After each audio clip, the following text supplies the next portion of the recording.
সবাইকে পবিত্র মাহে রমজানের শুভেচ্ছা। প্রহসন, বিতর্ক এবং সমঝোতার মধ্য দিয়ে বাংলাদেশে নতুন সরকার ক্ষমতায়িত হয়েছে। নতুন এই সরকারের যাত্রাপথটি কেমন তা তাদের সিদ্ধান্ত গ্রহণ থেকেই বোঝা যায়। নতুন সরকারের পররাষ্ট্রমন্ত্রী হিসেবে নিয়োগ পেয়েছেন আগের সরকারের নিরাপত্তা উপদেষ্টা ডক্টর খলিলুর রহমান, যার নিয়োগদানকে কেন্দ্র করে বিএনপি স্বাধীনতা, সার্বভৌমত্বের প্রশ্ন তুলে, মানবিক করিডোরের প্রশ্ন তুলে, বিদেশি নাগরিকত্বের প্রশ্ন তুলে যার পদত্যাগের দাবি তারা জানিয়েছিল। ফের তাকেই যখন পররাষ্ট্রমন্ত্রী নিয়োগ করা হয়, তখন এটি সুস্পষ্টভাবে প্রমাণিত হয় যে নীতি এবং নৈতিকতার প্রতি বিএনপির দায়বদ্ধতা কতটা দুর্বল। একই সঙ্গে প্রশ্ন আসে যে আগের নির্বাচনকালীন সরকারের একজন উপদেষ্টা যখন পরবর্তী সরকারের গুরুত্বপূর্ণ মন্ত্রণালয়ের দায়িত্ব পান, তাহলে যে সমঝোতা এবং ইঞ্জিনিয়ারিং এর বিষয়ে তথ্য উপস্থাপন করা হয়, সেটির আরেকটি জাজল্য দৃষ্টান্ত হচ্ছে তাকে নিয়োগ দেয়া। এটির মাধ্যমে প্রমাণিত হয় বিএনপি পররাষ্ট্রনীতি হিসেবে সহ অন্যান্য নীতি প্রক্রিয়ায় সবার আগে বাংলাদেশের যে কথা বলে, তাহলে সুস্পষ্টভাবে আমাদের সামনে উন্মোচিত হয় যে সবার আগে বাংলাদেশ নয়। পররাষ্ট্রনীতি হোক, দেশের অর্থনীতি হোক, জনগণের ক্ষমতা হোক, প্রত্যেকটি ক্ষেত্রেই তাদের দৃষ্টিভঙ্গিটা বলা যায় যে সবার পরে বাংলাদেশ। আবার দেখুন, মন্ত্রিপরিষদ সচিব হিসেবে নিয়োগ দেওয়া হয়েছে আগের সরকারের স্বরাষ্ট্র সচিব নাসিমুল গনিকে। আপনারা যদি দেখেন যে তার সম্পর্কে এমনকি বিগত বিএনপি সরকারের সময়ও তার সম্পর্কে বিভিন্ন জঙ্গি সংগঠন সহ মৌলবাদী সংগঠনের সঙ্গে তার সম্পৃক্ততার সুস্পষ্ট অভিযোগ রয়েছে। এবং বাংলাদেশে 2024 সালের 5 আগস্ট পরবর্তী যদি বাস্তবতা দেখেন যে বাংলাদেশ যে একটা মব রিপাবলিকে পরিণত হলো, গোটা বাংলাদেশ যে মব ছেয়ে গেল, মবের মাধ্যমে সহিংসতা, মবের মাধ্যমে পদের পরিবর্তন, মবের মাধ্যমে সিদ্ধান্ত গ্রহণ, মবের কাছেই যে গোটা বাংলাদেশটা আত্মসমর্পণ করলো, সেই মব কার্যক্রমের সাচিবিক দায়িত্ব যিনি পালন করেছেন তাকেই আবার এই নতুন সরকারের মন্ত্রিপরিষদ সচিব বানানো হলো। এটির মাধ্যমে প্রমাণিত হয় যে জনগণের দৃষ্টিভঙ্গি, সুশাসনের দৃষ্টিভঙ্গি প্রত্যেকটি ক্ষেত্রেই নতুন রাজনৈতিক সরকারের দৃষ্টিভঙ্গিটা কিরকম হবে এটি সুস্পষ্ট হয়ে প্রমাণিত হয়।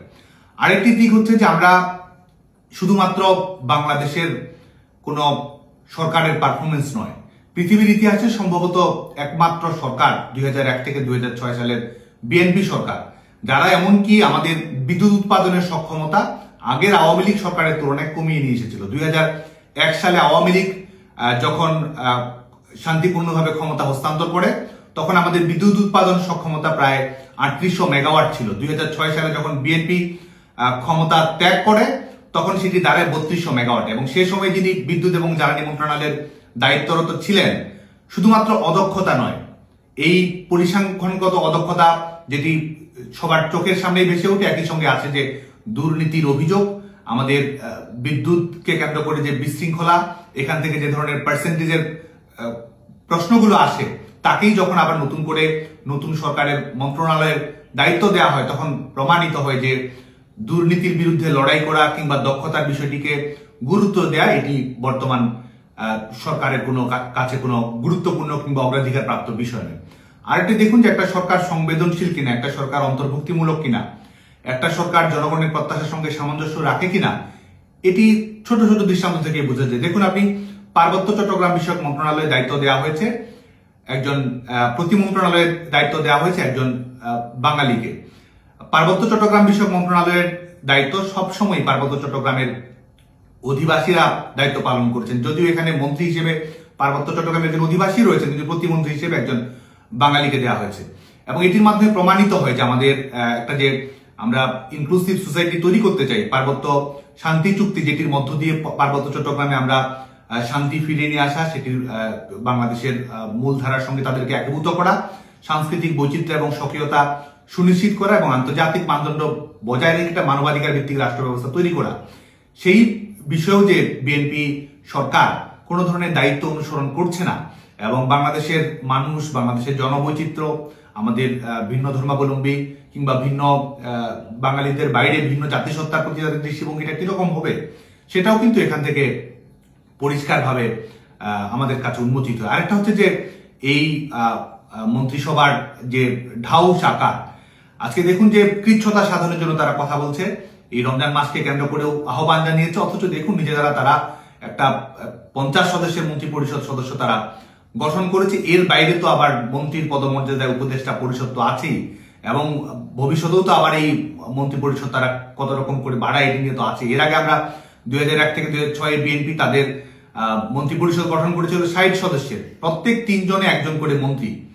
বাংলাদেশের পার্লামেন্টারিয়ানদের সঙ্গে যদি তুলনা করা যায় এই অবস্থাটা দাঁড়িয়েছিল। এবং আজকে দেখুন যে শুধুমাত্র যাকে ইচ্ছে তাকে মন্ত্রী পদে নিয়োগ দান করা, কাছের আপনজন পরিচিত জনদেরকে মন্ত্রী প্রতিমন্ত্রী মর্যাদায় নিয়োগ দান করা, ভাগ বাটোয়ারার মতো করে করা, এবং সুনির্দিষ্ট বিষয়ে কারো দক্ষতা আছে কি নেই এই বিষয়গুলো বাদ বিচার না করে এটা এক ধরনের লিমিটেড কোম্পানির মতো করে এটা বিলি বন্টন কিন্তু করা হয়েছে।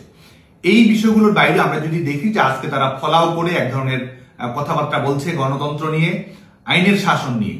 বর্তমান সরকার যারা যেভাবেই ক্ষমতায় আসুক না কেন, আজকে কিন্তু তাদের যদি সেটি হয় তাহলে তাদেরকে সেটি প্রমাণ করতে হবে তাদের কর্মকাণ্ডের মধ্য দিয়ে। আজকে দেখুন যে তারা রুল অফ ল এর কথা বলছে, তারা ডেমোক্রেসির কথা বলছে, অথচ আজকে আমাদের বাংলাদেশে গণতান্ত্রিক স্পেসটুকু কতটুকু সংকুচিত রয়েছে এবং এটি উন্মোচনের কোনো পথরেখা রয়েছে কিনা এটি নিয়েও কিন্তু বাংলাদেশের মানুষের সামনে কোনো ধরনের বার্তা, কোনো ধরনের রোডম্যাপ নেই। যদি তারা সত্যিকার অর্থে আইনের শাসনে বিশ্বাস করে, যদি তারা সত্যিকার অর্থেই গণতান্ত্রিক ধ্যান ধারণায় বিশ্বাস করে, তাহলে প্রমাণ করতে হবে আওয়ামী লীগের কার্যক্রমের উপর নিষেধাজ্ঞা, বাংলাদেশ ছাত্রলীগের উপর নিষেধাজ্ঞা প্রত্যাহার করতে হবে। যদি আইনের শাসন এবং গণতন্ত্রে বিশ্বাস করে তাহলে ইন্ডেমনিটি বাতিল করতে হবে। যদি আইনের শাসন এবং গণতন্ত্রে বিশ্বাস করে থাকে তাহলে কারাবন্দী নেতাদেরকে দীর্ঘ সময় ধরে যারা জামিন পাচ্ছে না, মুক্তি পাচ্ছে না, তাদেরকে মুক্তির ব্যবস্থা নিশ্চিত করতে হবে। যদি তারা আইনের শাসন এবং ন্যায় বিচারে বিশ্বাস করে, গণতন্ত্রে বিশ্বাস করে, তাহলে এ যাবৎ সংঘটিত, বিশেষ করে জুলাই আগস্ট পরবর্তী সময় থেকে শুরু করে বর্তমান সময় পর্যন্ত সংঘটিত সকল মানবতা বিরোধী অপরাধ, সকল সহিংসতামূলক কর্মকাণ্ডের নিরপেক্ষ তদন্তের ব্যবস্থা করতে হবে। এই ক্যাঙ্গারু কোর্টের ট্রায়াল যারা বন্ধ করবে না, এখান থেকে সুস্পষ্টভাবে প্রমাণিত হয় যে তারা আইনের শাসনের প্রতি দায়বদ্ধ নয়, তারা আসলে শাসনের জন্যই আইন চায়। এই প্রশ্নগুলির জবাব বাংলাদেশের জনগণকে দিতেই হবে। যে প্রক্রিয়ায় ক্ষমতায় আসুক না কেন, জনগণকে এই প্রশ্নের উত্তর দিতেই হবে। আপনারা সবাই ভালো থাকবেন, সুস্থ থাকবেন, নিরাপদে থাকবেন। জয় বাংলা, জয় বঙ্গবন্ধু।